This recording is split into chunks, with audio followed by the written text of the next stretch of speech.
Kasako Media, tunaangazia maisha, tunaandika kesho. Imethubutu hasa.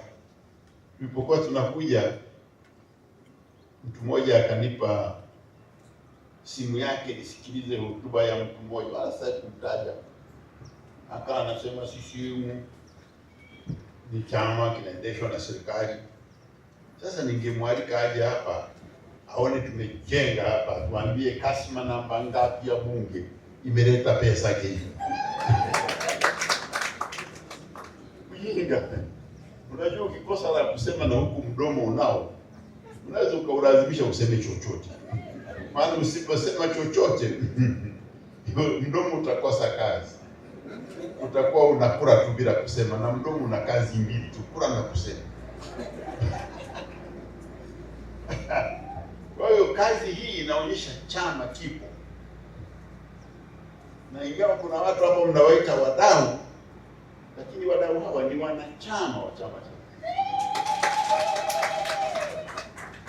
ni wanachama wa Chama cha Mapinduzi ambao wamejitoa kwa njia ya hiari, sio kodi. Maana serikali inaendeshwa kwa kodi, sasa tuendeshwe kwa kodi. Sasa yeye anasema Chama cha Mapinduzi ni serikali. Serikali tunayo, tunapewa ridhaa na wananchi, na sisi tunaendelea kuiongoza wananchi, mradi wanaendelea kutupa, na sisi tutakuwa tunaondesha serikali. Lakini tunataka ajue sisi ni Chama cha Mapinduzi, tuna wanachama 13 milioni kati ya Watanzania 65 milioni.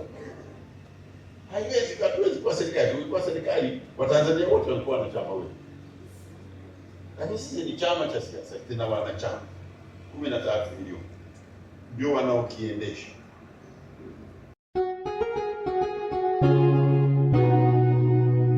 Kasako Media, tunaangazia maisha, tunaandika kesho.